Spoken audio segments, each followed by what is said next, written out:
මහබෝමුලදී දස මරු පරදා තිලොව දිනු සම්බුදුරාජා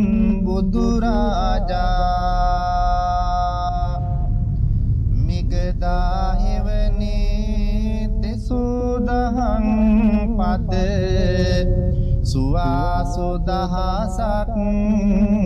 ලද තේජා අසුමහා ශ්‍රාවක ගුණවරුණා මතිංගලා ආබැති ඕජා